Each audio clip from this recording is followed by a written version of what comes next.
শুধু দর্শক মণ্ডলী, আপনাদেরকে আবার আমন্ত্রণ আমাদের আওয়ার ল্যান্ড। স্পেশালি আজকের অনুষ্ঠানকে আমি আওয়ার ল্যান্ড না বলে আমাদের সম্পত্তি বলতে চাই। আমাদের সম্পত্তি অনুষ্ঠানে এতক্ষণ আমাদের সঙ্গে থাকার জন্য আপনাদেরকে অসংখ্য ধন্যবাদ। আমাদের সাথে আছেন আমাদের সম্মানিত অতিথি, সিলেট এমসি কলেজের প্রাক্তন অধ্যক্ষ জনাব প্রফেসর ধীরেশ চন্দ্র সরকার স্যারের সাথে আমরা কথা বলছিলাম। এবং যেহেতু আমাদের অনুষ্ঠানটা সম্পত্তি নিয়ে, তাই শেষ পর্যন্ত কিছু না কিছু তো জমি নিয়ে কথা বলতেই হয়, যেটা আমি চাইনি বলতে, তারপরেও বলতে হচ্ছে, কারণ ব্যাপারটা আমার তীর্থস্থান, আমার প্রিয় ভূমি সিলেট এমসি কলেজকে নিয়ে। এই ব্যাপারটা স্যার যেহেতু এটার অধ্যক্ষ ছিলেন, এই জন্য আমি স্যারের কাছে কিছু ইনফরমেশন জানতে চাচ্ছি। স্যার, আমি কোথাও আপনাকে বলছি না যে আপনাকে কোথাও আমি দায়ী করছি না, কারণ আমরা সবাই প্রবাসীরা বাংলাদেশের বর্তমান রাজনৈতিক পরিস্থিতি খুব ভালো করে জানি। আর হুমায়ুন আহমেদের ভাষায় আমি বলতে চাই যে বাংলাদেশের মানুষ হয়তো ভিতরে থেকে বাংলাদেশকে এতটুকু দেখতে পারেন না যতটুকু আমরা বাইরের থেকে দেখতে পারি। এটা আমরা উপর থেকে বাংলাদেশকে খুব বেশি পর্যবেক্ষণ করছি, এই জন্য আমরা প্রত্যেক ব্যাপারটা আমাদের কাছে খুবই ক্লিয়ার। তো শুধু দর্শক মণ্ডলী, স্ক্রিনের নিচে একটা নাম্বার আছে, আপনারা আমাদেরকে ফোন করতে পারেন। একটা ইমেল অ্যাড্রেস আছে, আপনারা চাইলে আমাদেরকে ইমেলও করতে পারেন। একটা টেক্সট নাম্বার আছে, আপনারা চাইলে আপনাদের কোনো সমস্যা থাকে আমাদেরকে টেক্সট করুন, আমরা চেষ্টা করব আপনাদের সাথে যোগাযোগ করার জন্য। স্যার, আমরা কথা বলছিলাম এই সম্পত্তি শেষ পর্যন্ত চলে আসলো, যেহেতু এমসি কলেজের জমি নিয়ে ঘটনাটা, যে এমসি কলেজের জমি বেদখল হয়ে যাচ্ছে। আর আমি এই জমি বেদখলের জন্য আপনাদের 20,000 সৈন্যবাহিনী রয়েছে। আপনি বলেছেন কতক্ষণ আগে যে আপনার কলেজে 20,000 ছাত্র আছে।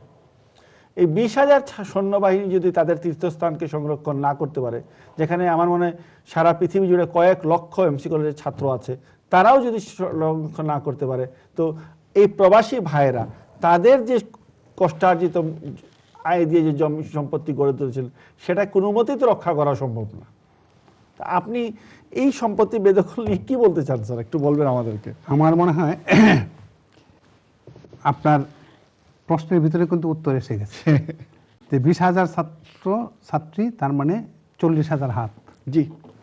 আর আমরা এমসি কলেজের ওই যে তীর্থস্থানের সাথে প্রত্যক্ষ পরোক্ষভাবে সম্পৃক্ত কয়েক লাখ। জি। আমি আপনার এই প্রশ্নের প্রেক্ষিতে বলবো, আমরা আগামীতে সজাগ থাকব। এই সমস্ত কাজ যারা করবে তাদের বিরুদ্ধে আমরা সোচ্চার থাকব, এই প্রত্যাশা করি। এটা আজকে থেকে আগামী দিনের জন্য আমরা সজাগ থাকা প্রয়োজন। আমরা থাকব, কারণ আমাদের তীর্থস্থান এই পুণ্যভূমিকে আমরা আর এই দুষ্কৃতীদের হাতে ছোঁয়া লাগতে দিব না। Thank you sir. আমি আরেকটা বিষয় স্যার আপনার নজরে নিয়ে আসতেছি। একজন ভদ্রলোক কয়েকদিন আগে আমাকে বলেছিলেন যে বর্তমানে বাংলাদেশে মোস্ট গ্রোয়িং বিজনেস বলা হয় এডুকেশন সেক্টরকে।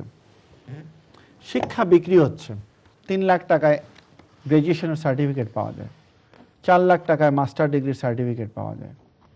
এ ব্যাপারে আপনি কিছু জানেন কিনা? পরোক্ষভাবে এটা আমি জানি। এটা প্রত্যক্ষ, যেহেতু আমি একটা সরকারি কলেজে ছিলাম, সেইখানে এরকম হওয়ার সুযোগ নাই।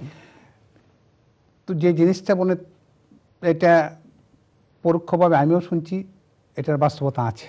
আচ্ছা। এটা অস্বীকার করার উপায় নেই। এবং এটার জন্য সেই শিক্ষার্থী সাথে সাথে তার অভিভাবকও দায়ী।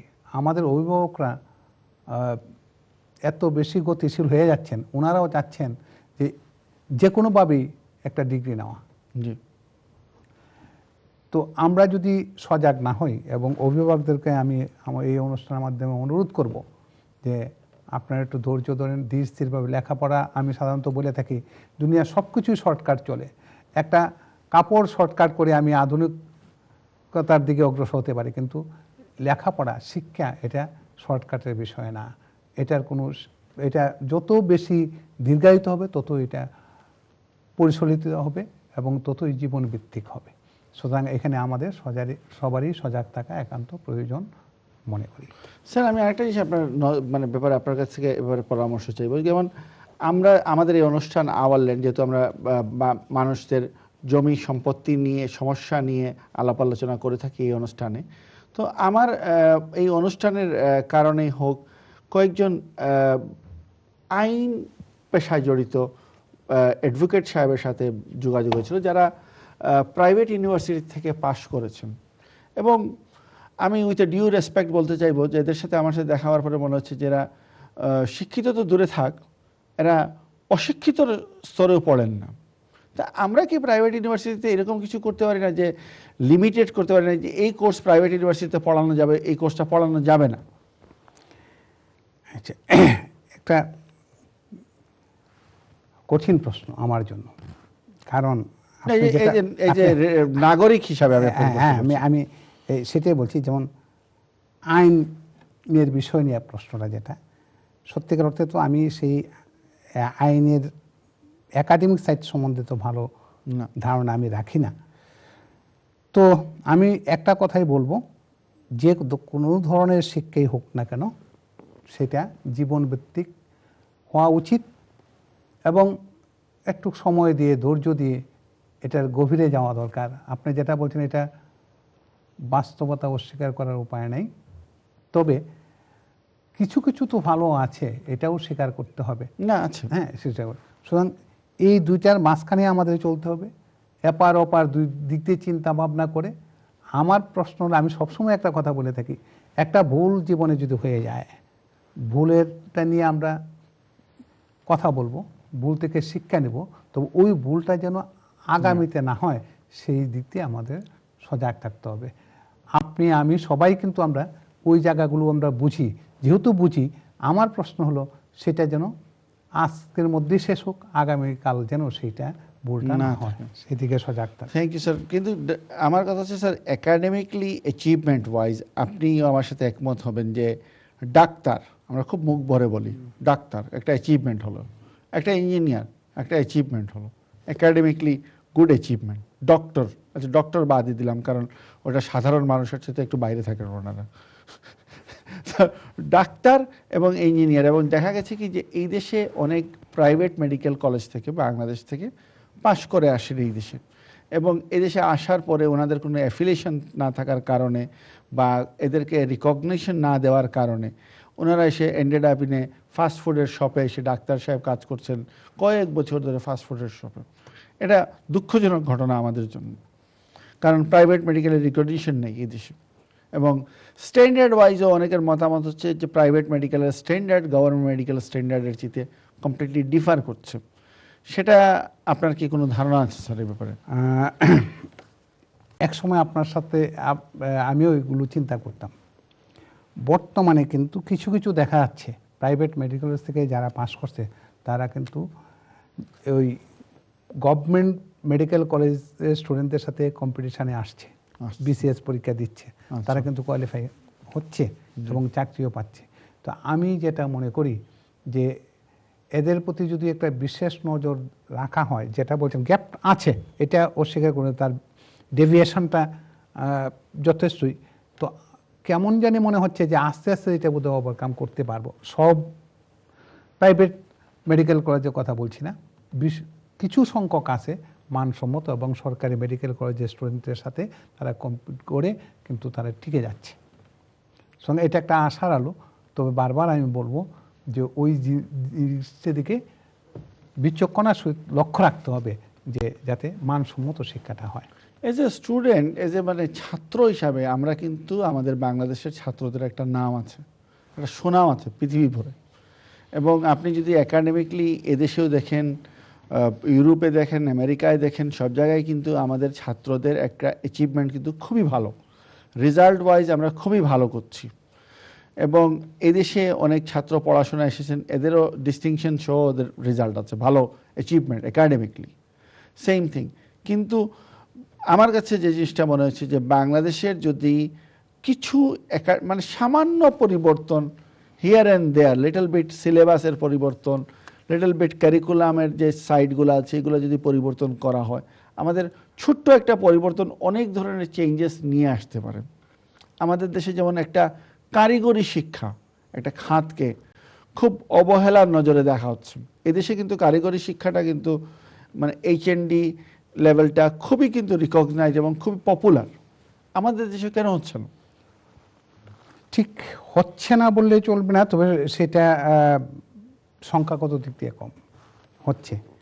আমি আপনাকে ধন্যবাদ জানাই যে একটা জিনিসের দিকে আপনি দৃষ্টিগোচর করছেন। আমার দেশের আমি স্পেসিফিক্যালি বলবো আমার পুণ্যভূমি সিলেটের এমসি কলেজের, আপনিও অবগত আছেন জি যে এমসি কলেজের বেশ কয়েকজন ছাত্র কিন্তু নাসার বৈজ্ঞানিক।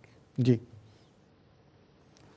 আনন্দের সহিত বলছি, আগামীতে আপনারা দেখবেন, জি ইনশাআল্লাহ। আমি বাই নেম বলতে পারি, হ্যাঁ, আমাদের গর্বের ধন, আমাদের সেই আধ্যাত্মিক শহর সিলেট, সেই ঐতিহ্যবাহী এমসি কলেজের গর্ব আপনার আমার গর্ব।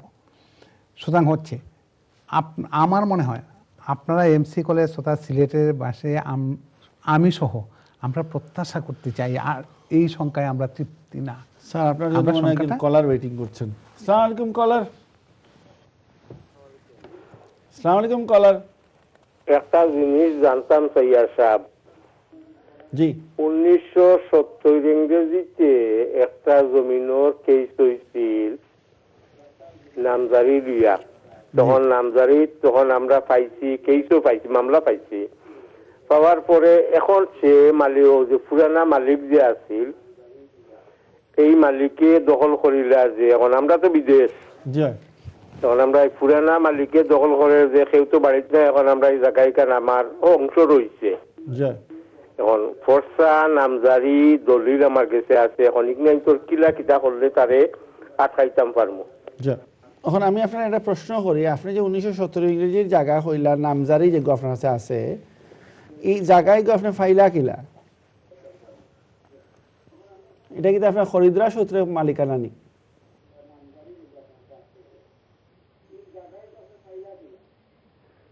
তো পাইছি তার দলিল আপনি টেলিভিশনের সাউন্ডটা বন্ধ করিয়া টেলিফোন আমার লগে মাতক্কাতে আপনি কানেক্ট হইতে পারবা ইজিলি।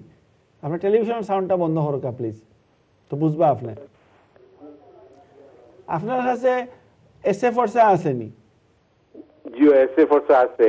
আচ্ছা, তো আপনি যেই মালিকের কাছে আপনি খরিদার সূত্রে মালিক, তো আপনি কিনছিলা খরিদ মালিকের কাছে এসএ ফোর্সার বলে? জি জি এরপরে আপনার নামে এই জায়গা নামজারি হইছে। জিও এরপরে আপনি এইগুলো তসদি গুস্তি কইয়া আপনি যে 1990 ইংরেজির যে জরিফ আইছিল, এই জরিফা আপনার নামে রেকর্ড উঠছে নি? জিও আচ্ছা, এখন তাই মালিকা ইয়া কইরা যে 1970 ইংরেজির আগে যে মালিক আসলা, জি এই জায়গার এই জায়গার মালিকানা সূত্রে কইরা যে এখন তার অংশ রয়ে গেছে, এই যে তার বাটোয়ারা নাই। জি না। আচ্ছা, আপনি যে জায়গা কিনছিলা তখন মালিক কয়জন আসলা? এগুলো মালিক আসলা 3 জন। ও ভদ্রলোক কি তার মালিক আসলা নি? জি তার বাপ আসলা। তার বাবা মালিক আসলা? তার বাবা বেচছেন নি আপনার টাইম? জিও জিও জিও তো তাই ফাইন নাই জায়গা, তাই ইলিগালি আপনার লাগে ইজিয়েস্ট ওয়ে হইব, তাই দখল করতে চাইলে আপনি কোর্ট থেকে একটা অর্ডার লোকা, ইনজাংশন 144 ইনজাংশন লোকা লইয়া এই জায়গারে ওগুলো ইনজাংশন করে আর হোক জায়গার উপরে তাই দখল কোনো যাওয়ার কোনো সুযোগ না থাকে। তান থ্যাংক ইউ। বুঝছেন? আর এরপরে যদি আপনার কোনো সমস্যা হয় আমরা আপনি ও ট্যাক্স নাম্বার একটা ট্যাক্স করার জন্য আমরা টিমে আপনার লগে যোগাযোগ করবা। Thank you. Thank you. জি স্যার, আমরা যে কথাটা বলছিলাম স্যার, আমাদের জমির বিষয় চলে আসছে স্যার। আজকে আমরা জমির সম্পদ নিয়ে কথা বলছি, আমাদের সম্পদ, আমাদের সন্তান।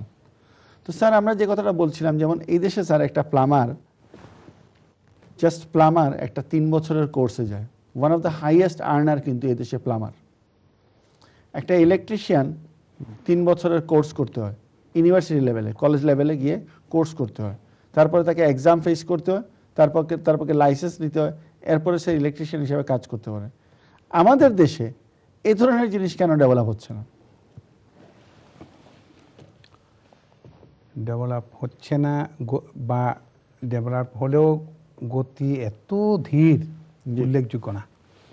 তবে সময়ের দাবিতে যুব সমাজ কিন্তু এটা অনুধাবন করতে পারছে বলে আমার বিশ্বাস। জি, যার দেখা যায়, আমি প্রত্যক্ষভাবে দেখছি কিছু সংখ্যক ছাত্রছাত্রী আছে ইন্টারমিডিয়েট পাশের পরে ওই সমস্ত লাইনে যাওয়ার একটা প্রবণতা, জি, বা যে কোনো একটা ট্রেনিং নিয়ে প্র্যাকটিক্যাল সাইডে ঢোকার একটা প্রবণতা আসছে। এবং এটা আমার মনে হয়, আমি এটিএন বাংলা সাক্ষাৎকার দিতে গিয়েও দেখলাম যে এইখানে শুনলাম যে আমরা যেটা রাজমিস্ত্রি বলি, জি, বিল্ডার, এটা কোর্স আছে। হ্যাঁ, এটা নাকি কোর্স আছে। তো এখন এই সমস্ত জিনিসগুলো যত বেশি আদান প্রদান হবে এই উন্নত বিশ্বের সাথে, ততই আমরা উপকৃত হব। অর্থাৎ একটা জিনিস আমাকে বুঝতে হবে যে জীবনের তাগিদে কোন জিনিসটা রয়েছে। শিক্ষা সবগুলোই কিন্তু শিক্ষা। এখন শিক্ষা বলতে পুঁথিগত শিক্ষাকে শুধুমাত্র বোঝায় না বর্তমান দুনিয়াতে। এখন একজন কৃষকও কিন্তু শিক্ষিত। হ্যাঁ, একজন কৃষকও কিন্তু অবশ্যই শিক্ষিত। স্যার, সুন্দর কথা। আপনার হাতে মাত্র 45 সেকেন্ড রয়েছে, আপনাকে কিছু বলার জন্য আপনার ছাত্রদের উদ্দেশ্যে স্যার। হ্যাঁ, ধন্যবাদ আপনাকে, কারণ ধন্যবাদ আজকে আমাকে কিছু কথা বলার সুযোগ দেওয়ার জন্য। আর আমি কৃতজ্ঞতার সহিত স্মরণ করছি আমার এই দেশে বসবাসকারী আমার ছাত্রছাত্রীদেরকে, এবং তাদের কাছ থেকে আমি যা পেলাম তা ভুলবো না। দেশে গিয়ে সেগুলো নিয়ে আবার স্মরণ করার ক্ষেত্র পাবো, অবশ্যই স্মরণ করব। আর পরিশেষে আমি আমার সকল ছাত্রছাত্রীদের সর্বাঙ্গীন মঙ্গল কামনা করছি, আর সুন্দর থেকে সুন্দরতম হোক, এটাই স্রষ্টার কাছে আমার একান্ত প্রার্থনা। ধন্যবাদ। শুধু দর্শক মণ্ডলী, আমরা অনুষ্ঠানের একদম শেষ পর্যায়ে শেষ কথা বলছি যে এমসি কলেজের জমি দখল হয়েছে, এ লজ্জা আপনার আমার, এমসি কলেজের প্রাক্তন ছাত্রদের এবং বর্তমান ছাত্রদের। আমাদের তীর্থস্থানকে হাতছাড়া হতে দেবেন না, এই জমি খেকোদের কাছে হার মানবেন না, আপনারা এগিয়ে আসুন। আমরা অনুষ্ঠান শেষ করছি আজকের এখানে। আপনাদেরকে অসংখ্য ধন্যবাদ। আল্লাহ হাফেজ। আগামী 2 সপ্তাহ পরে আপনাদের সাথে দেখা হবে এনটিভির পর্দায়। আগামী পরবর্তী অনুষ্ঠান দেখার আমন্ত্রণ জানিয়ে আজকের মতো এখানেই শেষ করছি। আল্লাহ হাফেজ।